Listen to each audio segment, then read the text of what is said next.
Welcome to the Deep Dive, where we plunge into the heart of fascinating stories and extract the knowledge you need, giving you that shortcut to being truly well-informed. Today, we are journeying to a wild, windswept, and utterly mesmerizing corner of Scotland for a tale that is, quite honestly, everything. It really is something else. It's part gothic romance, part thrilling high seas adventure, part shadowy international espionage, and all wrapped up in, well, a gripping mystery. Here, the supernatural doesn't just dabble with the mundane, it intertwines profoundly with political intrigue, and the fate of nations seems to rest on a long-lost hoard of hidden gold. Indeed, we're diving deep into Bram Stoker's lesser-known yet incredibly rich novel, The Mystery of the Sea. Lesser known, yeah, but wow. Exactly. This isn't just a book, it's an intricate tapestry that takes us from the desolate, stark beauty of Cruden Bay in Aberdeenshire, through a complex web of coded messages, ancient prophecies whispered in the mist, and right into the high-stakes, real-world drama of the Spanish-American War. Which was contemporary when he wrote it. Precisely. Our sources today are direct excerpts from this narrative, allowing us to be guided by Stoker's own words as we unpack its many layers.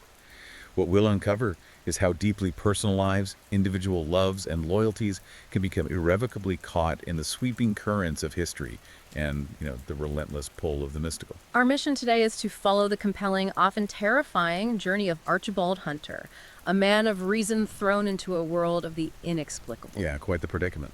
And Marjorie Drake, an American heiress with fierce patriotism and, well, hidden depths. We'll explore how their burgeoning love story becomes inextricably entangled with a centuries-old treasure hunt, the mysterious, unsettling power of second sight, and the very real dangers posed by ruthless Spanish agents. They're ready for some genuine aha moments as we not only connect superstition with rational thought, but see how Stoker crafts this incredible blend of genres, romance, the supernatural, espionage, adventure. It's all in there. It really is. It makes this deep dive truly unique. So, what does this all mean for our understanding of fate, loyalty, and the hidden truths that lie beneath the surface of history and human experience? Let's unpack this. The Scottish setting and the unveiling of the supernatural. Okay, so our story truly begins on the curved shore of Cruden Bay, Aberdeenshire. And just hearing that phrase, you can almost picture it, can't you? Oh, absolutely. A landscape dominated by a waste of sandhills, where the wind just relentlessly sculpts the earth, shifting and shaping it, leading to these utterly picturesque yet incredibly isolated spots like Whinnyfold.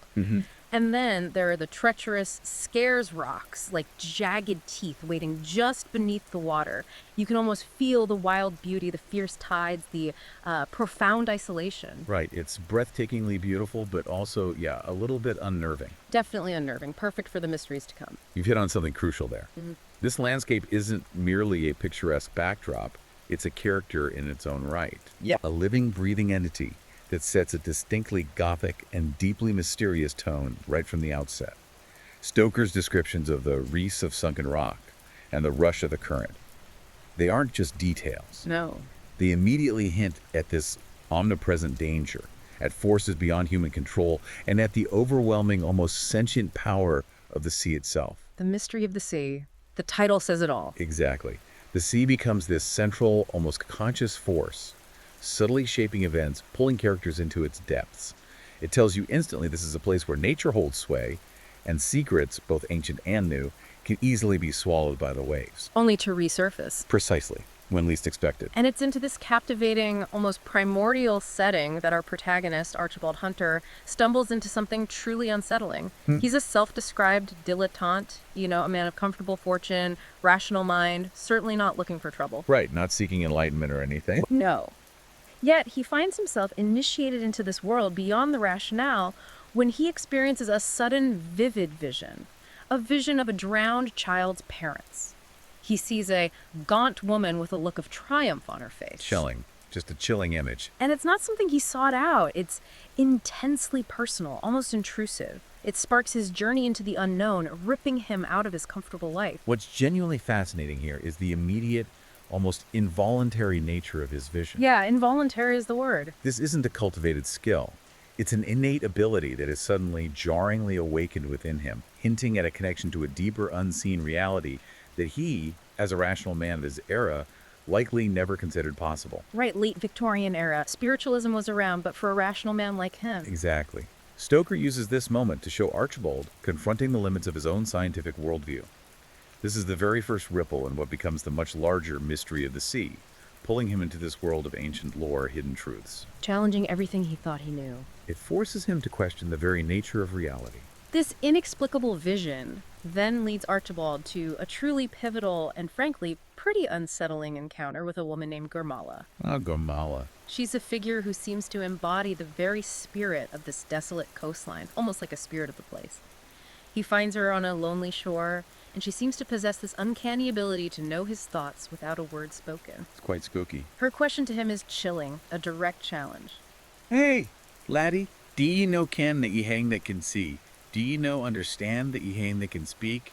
Is it that one with the gift of second sight has? And she trails off there. Yeah, she cuts off, but the implication hangs heavy. He possesses this rare, potentially powerful, and definitely unbidden gift. Gormala, steeped in local Scottish folklore, immediately positions herself as his guide, albeit a somewhat unsettling one, Yeah, into this supernatural realm. unsettling is putting it mildly. Her casual mention of concepts like the doom, the death sark, and the dead hole, these immediately establish this profound conflict between Archibald's modern, rational worldview and the ancient superstitions of the region. Can you unpack those terms a bit? The doom, death sark. Sure. The doom is essentially an inescapable fate or curse, often seen as hereditary. A death sark is like a shroud, a winding sheet, and seeing one is a premonition of death. A dead hole likely refers to a grave or burial place. Okay, so these aren't just colorful phrases. Not at all. They're central tenets of a worldview he's now forced to confront. And Gormala explains that for the full manifestation of such faculty as I might possess, some kind of abstraction or surrender of self was necessary. A surrender of self. That sounds ominous. It does, and it raises that important question. Is second sight a gift or a curse? Something to be embraced or feared, especially when it seems to foretell tragedy. And it doesn't take long for Gormala to connect Archibald's vision to something bigger, right? A specific prophecy. Immediately, she links it to a larger ancient prophecy and a specific fateful time. Lammas-tide. Lammas-tide, that's around August 1st, first harvest sort of thing. Exactly. Traditionally, August 1st, often seen as a liminal time when the veil between worlds is thin, a powerful backdrop for prophecies. Makes sense. She presses Archibald about a man named Lucklane MacLeod, pushing him to recall a vision of MacLeod lying dead on a rock with a swift tide running by, and over the waters the broken track of a golden moon. Wow, that's specific. A Yeah. known person, a time, a vivid image. It grounds the supernatural in this terrifying, inescapable reality. And Gormala's reaction. Pure exultation. Dead as I myself saw him amid the foam of the tide race, and God always go to haunt him. Gowden corn, and Gowden moon, and Gowden sea. Gold. That becomes important later, doesn't it? Very. Her reaction suggests this predetermined path, a dune that requires ministers or agents to fulfill it. It implies this cosmic plan, drawing people in Ein from many ages and for the furthermost ends of the earth, shaping events regardless of individual will. So Stoker's using this folklore almost like a predictive force. Exactly. It challenges free will, forcing Archibald, the rational man, to confront the unsettling accuracy of these ancient beliefs and his own role in them. And the setting itself seems to conspire with weather. Oh, absolutely. 2 whole days of incessant rain described as Lammas floods, creating this rooting dread. Then the storm breaks with a flash of lightning so vivid that it lit up the whole country. Dramatic. Very. Followed by a sudden breathtaking full yellow moonlight on the night of July 31st, Lammas Eve. It's masterful scene setting, preparing the stage for the prophecy's grim fulfillment. And that fulfillment involves Archibald directly, doesn't it? With MacLeod's body. Deeply impactful, yes. Yeah. His arduous struggle to carry Lucklane MacLeod's body across the boulder-strewn beach and deposit it in the ancient mystical St. Olaf's Well. St. Olaf's Well sounds ancient. It is, and this act is profoundly symbolic. It shows Archibald's unwitting role as a minister of the doom, even as he questions if it's intuition, Gormala's influence, or if the powers of nature themselves have sentience but purpose. He's really questioning everything at this point. Completely. The fact that Locklane's corpse is swallowed up in the holy well marks this profound integration of individual fate into the mystical landscape. It immerses Archibald in the mystery of the sea. You can't just walk away. No turning back now. Romance, espionage, and the mysterious manuscripts. So Archibald has just grappled with this grim doom, seeing prophecy fulfilled firsthand. How does he then pivot almost to a completely different kind of mystery? One involving treasure. Well, it's almost as if fate isn't done with him yet. Amidst these brooding Scottish prophecies, a very different drama unfolds. Our narrator, Archibald, finds himself in another life or death situation, rescuing two women, Marjorie Drake and her companion, Mrs. Jack, from the treacherous Scares Rocks during a storm. Those rocks again. Those rocks again. And it's here, in this moment of peril and heroism, that Marjorie Drake, with her manifestly American intonation and hair like white flowers, instantly captivates him. Classic introduction, right? Sparks flying amidst danger. Absolutely classic. A spark of romance ignited against this wild, dangerous backdrop. Almost like destiny weaving new threads. But Marjorie isn't just a damsel in distress, is she? Far from it. Stoker gives her immediate depth. She's not passive. Her quick wit and impressive ability to recover her composure after nearly drowning Stoker notes, with her breath came back, the girl's reason signaled this strong, independent spirit. Resourceful. Very. The scene on the beach, where she unconsciously draws closer to Archibald, plants the first seeds of this powerful romance. Yet even then, Archibald feels the lingering, haunting fear of Gormala's interference. So the supernatural is always there, lurking. Always. It's this blend of tender romance with the eerie Scottish setting that creates such a unique atmosphere. Love and loyalty constantly tested by the unknown. It's fascinating how Stoker keeps Archibald on this knife edge, between the mystical and the practical. Yeah. And then comes the chest, right? The auction. Exactly. Just a few days later, a seemingly unrelated event catapults Archibald deeper into the mystery, but this time through a channel he's more familiar with. Intellect. Puzzles. His comfort zone, sort of. Sort of.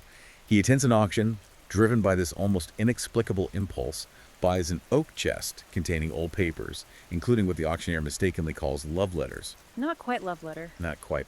This is where his past experience with ciphers, string writing, hidden meanings becomes critically important. It's almost too fortunate a coincidence. Or fate again. Or fate again, pushing him towards his role. The sources detail the specific artifacts. A sheaf of some 30 pages torn out of some black-letter law book, covered with hundreds, perhaps thousands on each page, of seemingly random docs. Black letter law book. Though so old. Really old. Very old. And a narrow slip of paper with an endless array of figures done with exquisite care. Archibald's methodical approach, creating in large copies, searching for patterns like editions of 8 and 9. It's pure rational thought applied to deep mystery. Proper code breaking. Proper code breaking. The eventual discovery of a connected narrative amidst the scattered letters and the dotted pages is pivotal. It transforms random marks into this vital secret. It shows that clash between apparent chaos and underlying order. And the narrative it reveals, it's huge, isn't it? Absolutely incredible. A centuries-old history lesson. It reveals a trust, a sacred obligation passed down through generations of a Spanish family, pledged to a purpose that may clash with the purpose to which our race is henceforth now devoted. Ooh, ominous phrasing. Very. This introduces Don Bernardo de Escobar and the astounding secret of a colossal treasure hidden centuries ago in a great cave on the south side of the bay. A treasure cave. Now we're talking adventure. We are, because it's more than just gold. This elevates the story, linking it directly to these grand historical forces. So what is the treasure, exactly? This is where the blend of genres, gothic, adventure, espionage, really clicks. It's papal gold. Papal gold, wow. Intended for the advancement of the true faith and the honor and glory of the Kingdom of Spain. Specifically collected for the Great Armada in 1588. The Armada. Okay, so this goes way back. Way back. To be used upon landing on English shores to finance the conquest. Its concealment by Don Bernardino's ancestor after the Armada's failure, placing the image of San Cristobal in the cave as a guardian. It links directly to this centuries-old geopolitical conflict and religious ambition. San Cristobal, St. Christopher, patron saint of travelers. Likely, yes. Adding that layer of sacred trust. This isn't just personal wealth, it's historical legacy, national identity, religious belief, all intertwined. And they went to great lengths to hide it, right? The galleon. Immense lengths. The creation of a secret chamber in the San Cristobal galleon, designed by Pedro the Venetian, executed with meticulous care, hidden from all but a trusted few. Built to endure. Pedro the Venetian sounds like a master craftsman. Indeed. And then the mention of the Russian Finn, Olgarev, with his strange powers of evil, who suspiciously disappears after witnessing the treasure's transfer to the cave. Oh, loose ends. Big loose end. It introduces this chilling element of long-standing espionage and danger. Suggests this secret has been pursued and guarded for generations. An ancient conspiracy. So Archibald figures this out. How does he react? And Marjorie? Well, the implications are immediately clear, especially given the timing. Archibald initially has a somewhat detached finders keepers attitude. Understandable, maybe. But Marjorie, with her manifestly American intonation and strong convictions, has a much more visceral nationalistic reaction. You will keep it from the Spaniards. The Spanish-American War connection. Directly.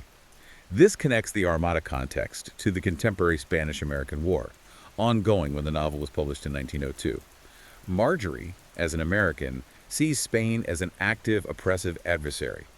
She recalls how her great ancestors swept the Spaniard from the western main and states defiantly, "We Americans are not the stuff of which you make reconcentrados. We can die." Reconcentrados, that's a heavy term from Cuba, right? Exactly. The concentration camps under Spanish rule during the Cuban War of Independence, a term loaded with meaning about Spanish brutality for Stoker's audience. Marjorie's defiance is a direct, patriotic challenge. So this immediately raises the stakes. It's not just treasure hunting anymore. Not at all. It becomes a matter of national duty, patriotism, placing Archibald squarely in this struggle between love, loyalty, and national duty. Does he help his beloved country or respect this historical trust that's now tangled up with his own strange abilities? What a dilemma. The deepening conspiracy and the battle of wits. Okay, so things are getting complicated. Ancient prophecies, romance, coded messages, international politics. And now Archibald finds out Marjorie isn't just some charming American girl. Exactly. The plot thickens considerably. He learns her full identity from an American official named Adams. She's not just Marjorie Drake. She's the greatest heiress in America. Wow. Okay, that changes things. Big time. Navigating public scrutiny, constant threat of kidnappers. Adams confirms Marjorie's belief that Spaniards wish to harm her, not just for her wealth, but because of her fierce anti-Spanish political activities, and that low-down politicians would try to use me as a stalking horse. So she's a target on multiple fronts. Wealth, politics. Precisely. This reveal layers the personal romance with high-stakes international intrigue. Shows how vulnerable and powerful she truly is. It really highlights those themes of secrecy and betrayal you mentioned. Absolutely. It transforms the narrative into a sophisticated espionage thriller. Her wealth makes her a target for blackmailers, but her political stance, plus the Spanish treasure, adds a dangerous international dimension. And she's not just passively caught up in this. Not at all. The idea that she has voluntarily undertaken a struggle against unknown foes elevates her character. She's not just a romantic interest. She's a formidable, courageous, highly capable agent in her own right, actively engaged. So recognizing the danger, Archibald tries to protect her. The cave plan. Yes. He starts preparing the hidden cave at Whinnyfold, rigging a windlass, smoothing edges, stocking provisions, preparing a safe haven, a fortress. Playing the protector. Trying to. But Marjorie, ever the independent spirit, the pragmatic American, actually beats him to it, explores the tunnel on her own. Huh. Of course she does. She's not content to wait for rescue. She takes action, demonstrating that fierce independence. In that exploration, it's not easy, is it? No, her adventure in the cave is a testament to her courage and practical common sense. She explores this deep, dark passage. Her lamp goes out. She has to grope her way through utter darkness, relying purely on her wits. Terrifying. It really demonstrates a conflict of superstition versus rational thought within the narrative itself. Second sight might foretell events, but human ingenuity, bravery, practical resourcefulness are crucial in responding to concrete danger. And they work together on security. Tripwires. Yeah, their shared use of ingenious tripwires and a falling book alarm to detect intruders showcases their collaborative ingenuity. They're a formidable team, his intellect, her pragmatism, operating effectively in this world of espionage. But the danger finds them anyway. Don Juan de Escoban arrives. The central antagonist emerges, and significantly he bears a striking likeness to the ghostly Spaniard Archibald saw in his Lamistide procession. Ah, connecting back to the prophecy. Directly linking him to the ancient prophecy, the deep currents of fate. Don Juan confronts Marjorie, asserting his ancestral right to the treasure, and subtly, chillingly threatening her through others dear to her. Not so subtle, maybe. Fair point. This confrontation isn't just wills clashing. It's centuries of history, beliefs, loyalties colliding. Don Juan represents the Spanish side, the trust. Exactly. He embodies the honor of a Spaniard, driven by the sacred trust of his forefathers to restore the treasure to Spain. A duty passed down generations, a matter of profound personal and national honor. Which clashes directly with Marjorie's patriotism. Powerfully. That line again, we Americans are not the stuff of which you make reconcentrados. We can die. It's a perfect illustration of Stoker's blend Gothic elements, the ghostly premonition intertwining with the adventure narrative, historical legacies versus personal loyalties. Makes the treasure hunt about so much more than gold. It's a battle for national identity, historical right, the characters' souls. Each side believes they're morally justified. And Marjorie, she's not just defiant, she's clever about it. Very clever. She later confesses to Archibald that her defiant display, the bold American pronouncements, was largely an act, A performance. a strategic distraction, to prevent Don Juan from realizing how much they actually knew about the treasure and its location. It highlights the crucial role of hidden motives, strategic deception in their battle of wits. She's a shrewd tactician. Meanwhile, Archibald tries a different tactic. The legal argument. He does. It's a fascinating digression. He engages Don Juan in this detailed discussion about treasure trove law, pointing out the chaotic state of British law on the subject then. What's the argument? He points out loopholes. Treasure found in a river isn't treasure trove. The Crown's right is limited to gold or silver intentionally hidden to be reclaimed. He suggests constructive forfeiture due to 300 years of abandonment. Basically, you snooze, you lose. Is he serious or just bluffing? Probably a strategic bluff to buy time, but it emphasizes the complex ethical and legal questions. Who owns history and its artifacts when national duties, ancestral trusts, personal desires conflict? Raises big questions. It does. Don Juan's despair, driven by his trust, Archibald's internal struggle. It illustrates the suffering for all who are so unhappy as to be drawn within the spell of the chase for gold.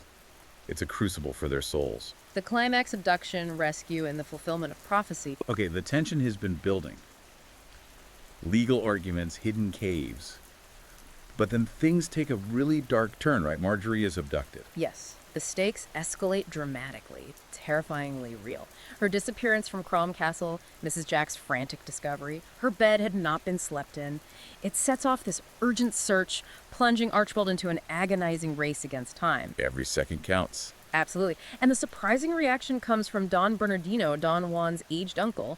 He reacts with joyous gladness. Joyous gladness, why? He sees it as a grim opportunity to fulfill his glorious duty, perhaps trading Marjorie for the treasure. It starkly reveals the divergent, conflicting paths of loyalty and duty, even within the same family. Wow, that's cold. It is.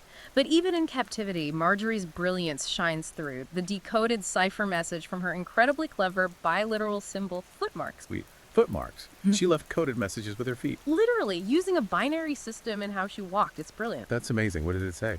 Chilling details. Tomorrow, off northeast of Banff Seagull to meet Whaler Wilhelmina, to be shanghaied, whatever that means. Frightful threats to give me to the Negro from New Orleans. Shanghai forced onto the ship, and this Negro from New Orleans. It confirms the immediate danger from Don Juan and introduces this terrifying figure, the huge, coal-black Negro, hideous and of repulsive aspect, adding this visceral dread. And the motivation of Whiskey Tommy and his gang, out for dough, underscores the ruthless, mercenary nature of the blackmailers. She's just a commodity to them. Exactly. This intricate cryptography, Marjorie's ingenuity, and the harrowing threat it reveals, crucial to the narrative's tension. Intellect saving lives. So the rescue effort kicks off. Who gets involved? An unlikely group unites, showing the desperate urgency. American Secret Service agents, Adams, Cathcart, McRae. Even Don Bernardino joins the search, despite his earlier reaction. Strange bedfellows. Necessity. But a truly crucial, unexpected ally emerges. Gormala. Gormala, back again. Yes. Witnessing the events, seeing the real danger, she experiences profound regret for her earlier manipulation of Archibald. A redemptive moment. She declares, "I'm with ye in all ye can do, with all the strength of my heart and the breath of my body, for life or for death." A real turning point for her. A powerful moment of self-surrender and redemption. She shifts from this enigmatic, potentially sinister figure to a noble, courageous ally. It shows how local folklore, ancient wisdom can aid in a modern crisis. And this connects to Archibald's second sight again. Profoundly. Kneeling by Gormala's marble, cold, stiffening body after she sacrifices herself to help them, Archibald experiences another powerful vision. His second sight is fully unleashed. Not sporadic, but a controlled force. He finally accepts the gift. Seems so. Accepts it as a tool to save Marjorie, connecting him deeply to the mystical currents. What does he see in this vision? He sees the whaler Wilhelmina emerging ominously from a water cave in the cliffs behind the Rock of Dunbuy. He sees the 7 men aboard, including the hideous Negro. He sees Marjorie tied. And then, a shroud flotation in the air. A terrifying echo of Gormala's earlier prophecy, now linked to Marjorie. But then, a glimmer of hope. The battleship Keystone with its sweeping searchlight. Help is closing in. It's like a supernatural battle plan. Exactly. The ultimate fulfillment of prophecy, the mystery of the sea manifesting directly. It connects the ancient Golden Man prophecy with the real-time events.